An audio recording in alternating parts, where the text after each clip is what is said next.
ಎಲ್ಲ ಮತದಾರ ಬಂಧುಗಳೇ, ಇವತ್ತು ನಾವು ಬಿಹಾರದಲ್ಲಿ ನಡೆದಂತಹ ಚುನಾವಣೆಯಲ್ಲಿ NDA ಕೂಟ BJP ಮೈತ್ರಿಕೂಟ ಇವತ್ತು ಅಭೂತಪೂರ್ವ ಗೆಲುವನ್ನು ಸಾಧಿಸಿದ ಫಲವಾಗಿ ನಾವು ಇವತ್ತು ಎಲ್ಲ ಕಡೆ ವಿಜಯೋತ್ಸವವನ್ನು ಆಚರಿಸ್ತಾ ಇದ್ದೀವಿ. ಆತ್ಮೀಯರೇ, ಇವತ್ತು ಬಿಹಾರದಲ್ಲಿ ನಡೆದಂತಹ 243 ಕ್ಷೇತ್ರದಲ್ಲಿ ನಡೆದಂತಹ ಚುನಾವಣೆಯಲ್ಲಿ NDA ಕೂಟ BJPಯ ಮೈತ್ರಿಕೂಟ 200ರ ಗಡಿಯನ್ನು ದಾಟಿ ಅಭೂತಪೂರ್ವ ಗೆಲುವನ್ನು ಸಾಧಿಸಿದೆ.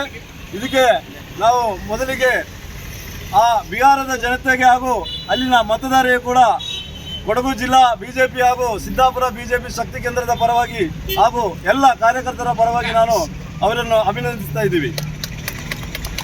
ಬಂಧುಗಳೇ, ಬಿಹಾರದಲ್ಲಿ ಚುನಾವಣೆ ನಡೆಯುತ್ತಿರುವಾಗ ಈ ಒಂದು ಮಹಾಗಠಬಂಧನ್ ಕಾಂಗ್ರೆಸ್ ಮೈತ್ರಿಕೂಟ ಮಹಾಗಠಬಂಧನ್ ಇವತ್ತು ಕಾಂಗ್ರೆಸ್ ಕೂಡ ಇವತ್ತು 2 ಸೀಟು 4 ಸೀಟು ಪಡ್ಕೊಂಡು ಧೂಳಿಪಟವಾಗಿದೆ. ಇವತ್ತು ಬಿಹಾರದಲ್ಲಿ ಇವರ ಯಾವುದೇ ಉಚಿತ ಘೋಷಣೆಗಳು ಕೂಡ ಅಲ್ಲಿ ಫಲಕಾರಿಯಾಗಲಿಲ್ಲ.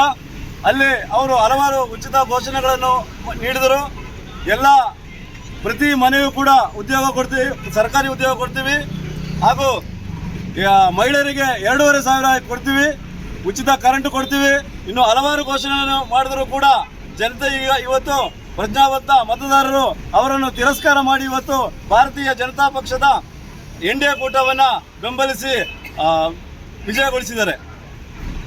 ಇವತ್ತು ಈಗ ಕರ್ನಾಟಕದ ಅವಸ್ಥೆ ನೋಡಿದ್ರೆ ಉಚಿತವಾಗಿ ನೀಡಿ ಇವತ್ತು ಕರ್ನಾಟಕ ಸರ್ಕಾರ ದಿವಾಳಿ ಆಗ್ತಾ ಇದೆ.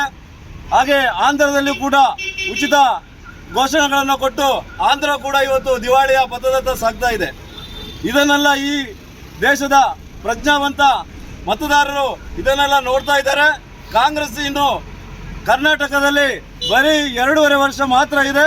ಮುಂದಿನ ದಿನಗಳಲ್ಲಿ ಈ ಪ್ರಜ್ಞಾವಂತ ಮತದಾರರು ಕಾಂಗ್ರೆಸ್ನ್ನು ಕೂಡ ಈ ಕರ್ನಾಟಕದಿಂದ ಧೂಳಿಪಟ ಮಾಡ್ತಾರೆ ಅಂತ ನಮ್ಮ ಎಲ್ಲರಿಗೂ ವಿಶ್ವಾಸವಿದೆ. ಹಾಗಾಗಿ ಪ್ರಜ್ಞಾವಂತ ಮತದಾರರು ಇಂಥ ಯಾವುದೇ ಘೋಷಣೆಗಳನ್ನು ಯಾವುದೇ ಅಂಶಗಳಿಗೆ ಬಲಿಯಾಗದೆ ಯಾರು ಒಳ್ಳೆಯ ಕೆಲಸವನ್ನು ಮಾಡ್ತಾರೆ ಅವರನ್ನು ಬೆಂಬಲಿಸಬೇಕು ಅಂತೇಳಿ ಈ ಸಂದರ್ಭದಲ್ಲಿ ಹೇಳ್ತಾ, ಈ ಒಂದು ಸಂದರ್ಭದಲ್ಲಿ ಕೊನೆಯದಾಗಿ ನಾನು ಮತ್ತೊಮ್ಮೆ ಬಿಹಾರ ಜನತೆಗೆ ಎಲ್ಲರ ಪರವಾಗಿ ಒಂದು ಬಿಗ್ ಸಲ್ಯೂಟ್ ಅನ್ನು ನೀಡುತ್ತಾ ನನ್ನೆರಡು ಮಾತನ್ನು ಮುಗಿಸ್ತಾ ಇದ್ದೇನೆ.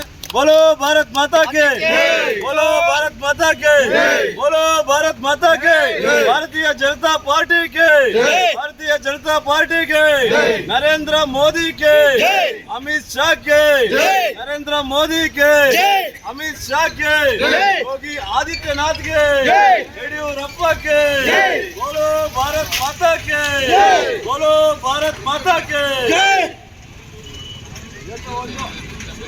ಬಿಹಾರ ಚುನಾವಣೆಯು ಸುಳ್ಳು ಹೇಳುವ ಪಕ್ಷಗಳಿಗೆ ಇದೊಂದು ಪಾಠವಾಗಿದೆ. ಇವತ್ತಿನ ಈ ರಿಸಲ್ಟ್ NDA ಕೂಟವು 200ರ ಗಡಿ ದಾಟಿ ಸೀಟನ್ನು ಹಿಡ್ಕೊಂಡಿದೆ. ಮಹಾಗಠಬಂಧನ್ ಬರೀ 30ರ ಸಂಖ್ಯೆಯಲ್ಲಿದೆ. ಹಾಗೂ ಅದರ ಮೇನ್ ಪಕ್ಷವಾದ ಕಾಂಗ್ರೆಸ್ ಪಕ್ಷವು 2 ಅಂಕೆಯನ್ನು ಸಮೇತ